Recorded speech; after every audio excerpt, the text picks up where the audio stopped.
say to that loads out. Giuseppe, talk to me. Listen, first of all, I want to just say on Tottenham, the fans should think their team's a disgrace, because I'll be honest, about halfway, maybe 50 minutes into the game, your team looked defeated, mate. Like, knowing they looked like they knew we're better than them. They knew Arsenal were just superior to them on their home soil, and they just turned over and just didn't do nothing, mate. No threat whatsoever. We were sitting there nervous for the game as always, but you look back, Spurs done nothing.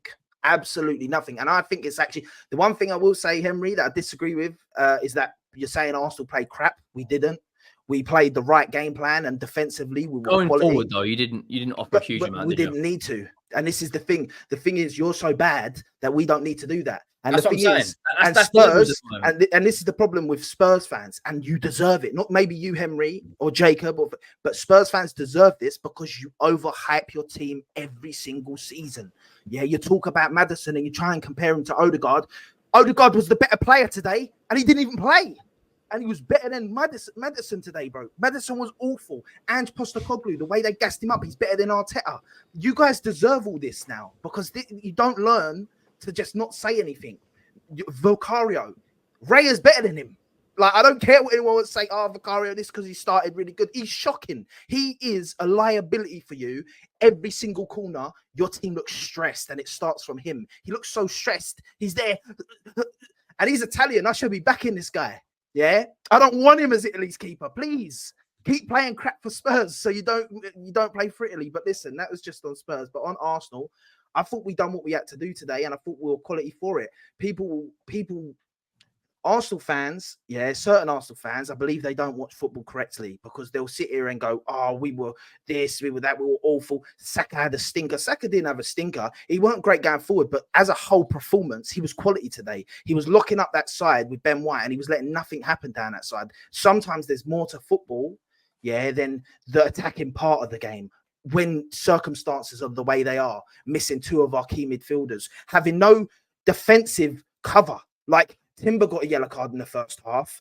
Saliba got a yellow card in the first half. And you're thinking, damn, we can't even sub these guys off if it starts getting really tense, because there's no one on the bench to bring on for them, because we've got 4 defensive injuries.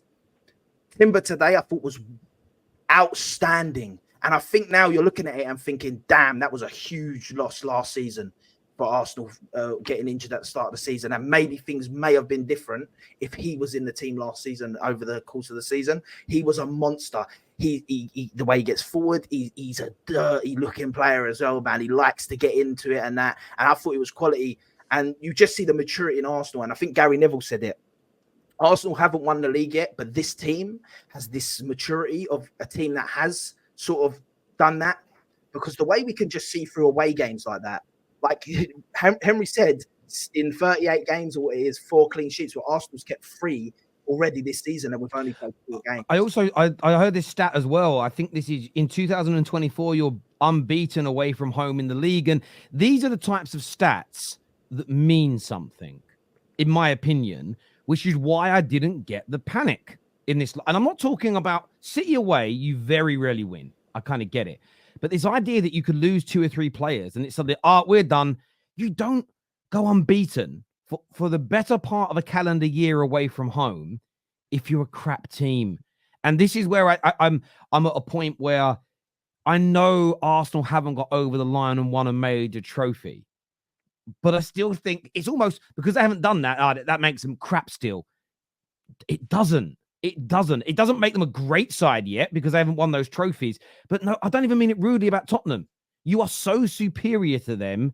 It is unbelievable. And I couldn't understand why it was such a big talking point this week. I just thought it was being overdone by the media, overdone by the radios, talking about it's almost like the all or nothing for Arsenal season this weekend. And I just thought maybe they were hyping it up for the TV views. I don't know. But I thought it was well over the top. Gal, what did you make of Arsenal today, my friend? I told you guys, set pieces, we were going to dunk on your head tops, and that's what happened. Gabriel Magalhaes came and he's like, woo, take that. That's what he did. He came, he saw, he conquered. And guys, banter aside, first half, I thought the referee absolutely lost control of the game, giving everybody yellow cards. I always got to talk about the referees.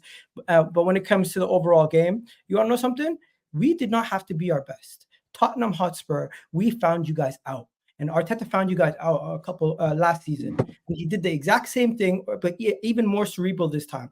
You guys had no midfield.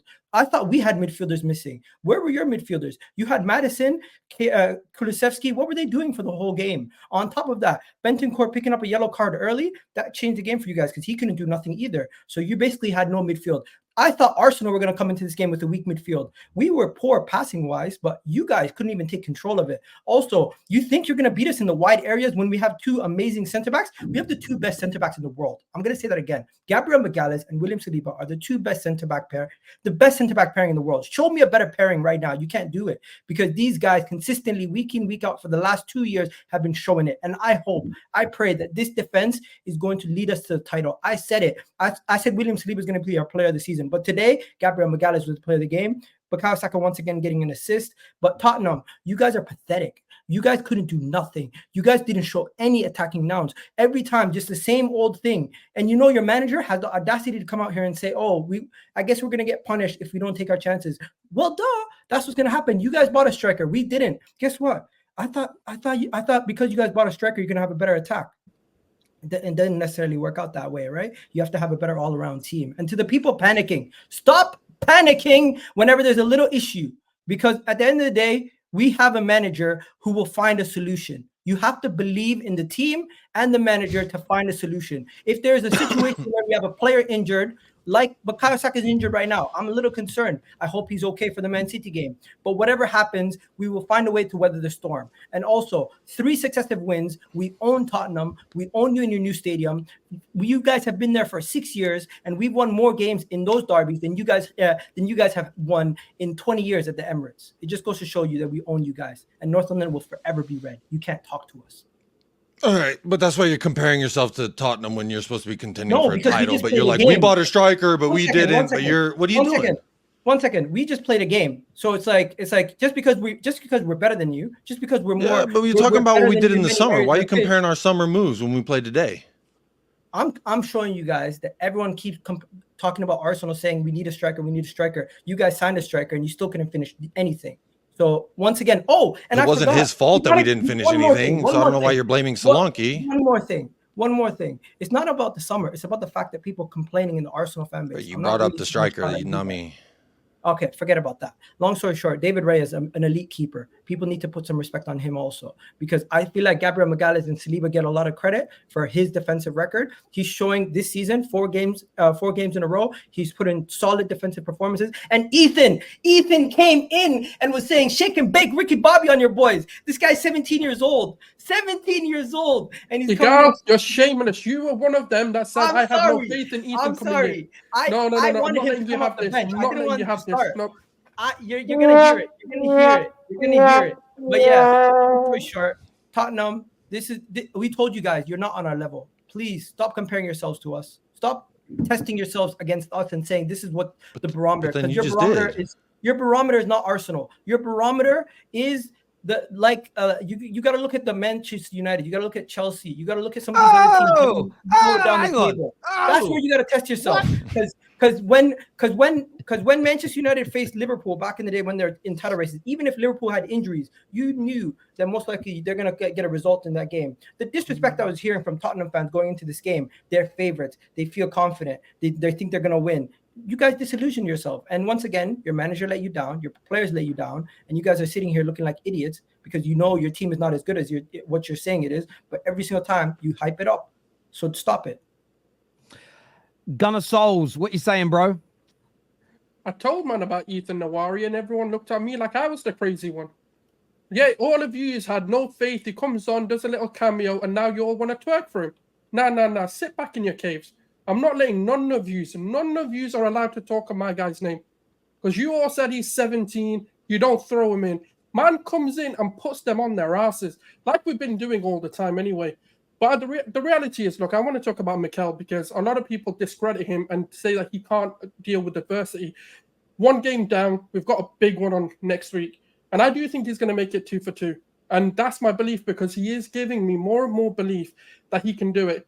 We were questioning whether we can win the league because Rodri and Foden and Bernardo Silva have barely featured and Pep was still finding ways to win those games. Now we're doing it without Odegaard and Rice. and we're looking at it from a perspective that maybe Bukayo Saka might be missing as well. This is what we call a making of a generational manager. And I'll keep saying it. I don't care how many times people want to back it. He is in the makings of becoming one of the greats. He is going to be in those conversations the longer his career goes. And as long as he doesn't have any health issues or he doesn't have to cut his career short, he is going to be amongst those conversations as a tactical manager, because he is time and time again proving himself season upon season that no matter what the challenge is, he's there for it. Because look, we know Spurs have their deficiencies. We know Spurs aren't, this great side, but it's a derby, and derbies, can make a bad team look great because of how much emotion's involved, how much is at stake. You don't want to lose to your local rivals. That's just the reality of the situation. And I'll say North London derby is one of the old derbies which still has that sort of factor to it. It still has an X factor. It still has that hate, and it still has that blood in it. Whereas with a lot of other derbies, in my opinion, have died out a little bit in football. This is still one of those. You don't want to be caught in an Arsenal shirt. You don't want to be caught in a Spurs shirt in the wrong place at the wrong time, because you probably will get jumped, and it still has that feel to it. So Arteta took on the pressure. He took on the criticism of the entire media for 2 weeks in the international break, saying you've got no Declan Rice, now you've got no Martin Odegaard. How are you going to do it? He rises to the occasion once again. And this is the mentality of these players, because they've been asked in a short space of time, whilst there's an international break, to change the complexity of how they play. Everything they believed in, they were told you're doing the opposite. You're now going to sit back, absorb the pressure, and hit them on the break. And not a single player complained. Martinelli today, bar the miss, brilliant, absolutely brilliant. He stood up to the occasion with the amount of criticism that was being given to him. And like I say, bar the finishing, I think he had a brilliant game. He was one of our threats in the first 45 minutes or the first half or maybe first 60 minutes. The only person actually making things happen. Trossard, bar a few bad passes, I thought he was okay. He did an okay job. Kai Havertz, again, doing what he needed to do in this system to make things happen. And for those who are saying Bukayo Saka had a quiet game, of course he did. That was the whole point of the performance. If any of our attackers had brilliant, outstanding performances, I feel like we set up wrong. And, I actually thought Andrew's being brave for the midfield he picked. And me and Igal had a text back and forth. I go, do you know what? It could actually pay off, because what he's done is he's gone mobile against the midfield that looks to be immobile, aged, and doesn't have legs. And he put legs in there. He put players who can press, who can turn in the half spaces, but it didn't work out. And for all those people, I told you guys, we do not want to sign James Maddison when we signed Martin Odegaard. I said, go and spend the 60 million on Odegaard. I don't care. I am not spending a penny on Maddison, and I backed Odegaard in those moments. Now we're all coming back and seeing why. And this is why I'll keep saying it time and time again. People doubt this manager. They doubt the windows. They doubt Edu. Even myself, I still have question marks on Edu. But the players he brings in end up being superstars. And this is what we're seeing. Gabriel Magalhaes, he's a bozo. He doesn't have the best centre-back on the pitch today. Saliba got showed up today by Gabriel. Everyone praises Saliba for his performances. I'd actually say Gabriel's been our best defender in the last 2 seasons, and people don't put enough respect on his name. And people say Saliba's the best defender in the world. I actually think Gabriel makes him look better. And that doesn't downplay Saliba and what he does. I feel like he's the one that makes the eye test. Gabriel is a traditional defender who does all the rugged work, and he doesn't get praised for it enough, in my opinion. But one thing I will say, David Raya, you've turned me. I was a Ramsdale fan, but let me tell you, this Raya geezer, whatever's happened over the summer, different gravy. He is the perfect epitome of the modern day keeper. Not only can he shot stop at an excellent level, he is the reincarnation of Alisson. Everything that Alisson does, like he's a great shot stopper, the ability to play the ball, that's what David Raya is bringing today, and he has been for a few seasons. Like I said, and I'll say it again, Chelsea, your record is coming to be broken. Thank you, Souls.